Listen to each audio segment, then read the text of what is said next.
It matters what people say. I'm crazy about the sea and the gang. Talk to me about drugs. Talk to me about solitude. Talk to me about prison. The weapons you have placed will be handed over to the Lord, Secretary General of the OAS, for subsequent destruction in the heart of Central America. El Salvador is at a crossroads of violence, poverty, and a struggle for stability, marked significantly by the presence of one of the most feared and notorious gangs in the world, the Mara Salvatrucha, known as MS-13. This group, which began as a group of friends in search of identity and protection, has transformed into a transnational criminal organization whose influence challenges the stability of entire nations, especially that of El Salvador. Before you begin, leave your registration with a like button and subscribe to our stories. They will surely catch you. Now, activate the bell so we can start the violence. In El Salvador, the situation is worsening daily, largely due to the actions of the Salvatrucha gang, which has perfected its logistics and expanded its weapons reserves. It has found a new model of inspiration in the Islamic State, representing a qualitative leap in its way of operating. In 2015, El Salvador, one of the most violent countries in the world, recorded a record rate of 105 murders per 100,000 inhabitants.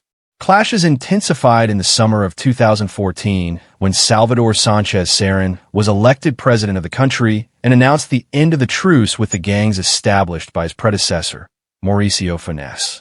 As a result of this new policy, in 2015, 16 soldiers and more than 60 police officers died in armed clashes. The number of deaths of members of La Pandilla is unknown. From El Salvador is the Mara Salvatrucha. During the 2-year truce, they developed a new strategy, organizing their subdivisions and new drug and arms trafficking routes. The Mara Salvatrucha have armed themselves with U.S.-made assault rifles, armored vehicles, a series of shelters, and even have drones to monitor the movements of their competitors and police during police raids. On more than one occasion, ISIS and Al-Qaeda lookalikes downloaded from the internet were found in the territories they controlled.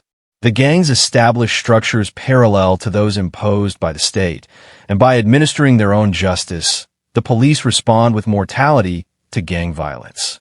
This is one of the symbols of this response to the San Blas massacre in March 2015, which provoked outrage among human rights defenders, but did not generate protests from the general population, which, according to surveys, approves the police tactics after the end of the war in 1993. Death squads were also added to the fight against gangs. The Black Shadow became particularly famous, despite disappearing in the 2000s. In 2014, traces of its emblem reappeared on the streets of El Salvador. This is a sign that the battle against gangs like the Mara Salvatrucha continues to evolve. But to put things in context, let's look at how the MS-13 was born and its danger. The MS-13 originated in the poor neighborhoods of Los Angeles in the 1980s. Founded by refugees from the civil wars in El Salvador and Nicaragua, it organized into rival groups, the strongest of which are the stoners of the Mara Salvatrucha, or MSs. The name Mara Salvatrucha combines Central American terms for the gang El Salvador and cunning. Historical roots in the resistance against the American invader William Walker in the 19th century. Initially, stoners were Salvadoran refugees who enjoyed heavy metal and street life. Over time, they evolved into a more structured gang, the MS and then the MS-13, after aligning themselves with the Mexican mafia in prison, adopted the number 1 in honor of this alliance. This relationship offered them protection and forced them to contribute to hitmen and payments from their illicit income. The United States deportation policy in the 1990s, especially under President Bill Clinton, attempted to combat the criminal threat posed by gangs, resulting in the deportation of thousands of gang members to Central America. This exacerbated the growth of the MS-1 in the region, where they diversified into extortion and control of micro-trafficking, significantly affecting daily life. Beyond their activities in the United States, which focused on drug sales of narcotics and extorts small businesses.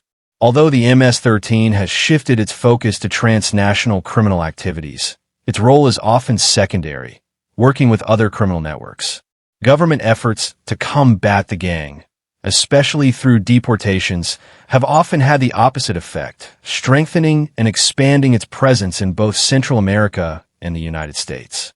In theory, the MS-13 includes a hierarchy, has its own language and code of conduct. However, in practice, its structure is quite flexible, with cells distributed throughout Central America, Mexico, and the United States. It lacks a unified leader recognized by all members. MS-13 leaders are called corredores and palabreros, who are in charge of cliques, which are cells that operate in specific territories with their own hierarchies and leaders. First and second words refer to the first and second in command, respectively. Some of these cliques have a transnational reach. They can enter into conflict with each other and vary in their level of violence. In addition, some cliques exercise control over other, smaller cliques within a specific region. The organization includes roles such as treasurers, among other junior positions. At a higher level, MS-1 is organized into programs that are groupings of several cliques, thus allowing for control of their actions. The greater the distance, the more history becomes. It dates back to the 1980s on the streets of Los Angeles, California, where young Salvadoran immigrants fleeing the violence and chaos of a civil war raging in their country found themselves in the midst of an equally hostile environment. Faced with marginalization and the danger of established gangs, they formed the Mara Salvatrucha to protect each other, quickly adopting a code of violence and loyalty that would define its evolution. The MS-13 grew in power and numbers, becoming involved in criminal activities such as drug trafficking, extortion, and contract killings, which attracted the attention of U.S. authorities. The response was a policy of mass deportations in the 1990s, which, far from dissolving the gang, exported it back to Central America, injecting a new and dangerous element into El Salvador, Honduras, and Guatemala at a time of fragile post-conflict in El Salvador. The MS-13 found fertile ground for expansion. Taking advantage of institutional weakness, corruption, and the vast population of unemployed and hopeless youth, the gang took root in the communities, establishing almost absolute territorial control in certain areas where the rule of law is often supplanted by the law. The impact of the MS-13 goes beyond the local level. Its drug and human trafficking operations extend throughout the Americas, connecting El Salvador with the United States and other countries, making it an international security issue. In addition, the MS-13 uses sophisticated money laundering operations to finance its activities, infiltrating the legal economy and increasing its power and reach. In the face of this challenge, the Salvadoran government has alternated between heavy-handed strategies and prevention and reintegration efforts. Although heavy-handed policies are popular among certain sectors of the population for their approach, they are also popular among certain sectors of the population. Immediate security measures have been criticized for human rights violations and for perpetuating the cycle of violence. On the other hand, prevention and reintegration programs seek to address the underlying causes of violence and offer alternatives to young people at risk of being co-opted by the gang. Despite government and international community efforts, the fight against MS-13 in El Salvador is an uphill battle. The gang has demonstrated a remarkable ability to adapt and survive, defying security strategies and maintaining its influence in vast parts of the country. The history of the Mara Salvatrucha is a grim reminder of the complexities of gang violence and the difficulties of eradicating it in societies marked by inequality, exclusion, and lack of opportunity. As El Salvador continues to search for solutions, the international community is watching, remembering that a nation's stability impacts not only its own citizens, but also the security and well-being of the region and the world. The fight against MS-13 is not only a matter of security, but also of social justice, economic development, and human rights.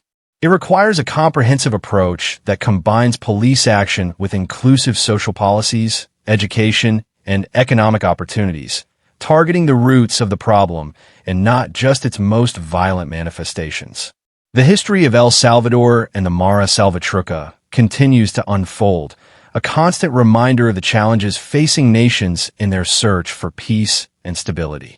The long-term solution to the MS-13 and the path to a more peaceful future for El Salvador requires joint efforts by governments, non-governmental organizations, civil society, and the international community working together to restore hope to the communities most affected by violence and to build a country where law and order prevail over fear and repression.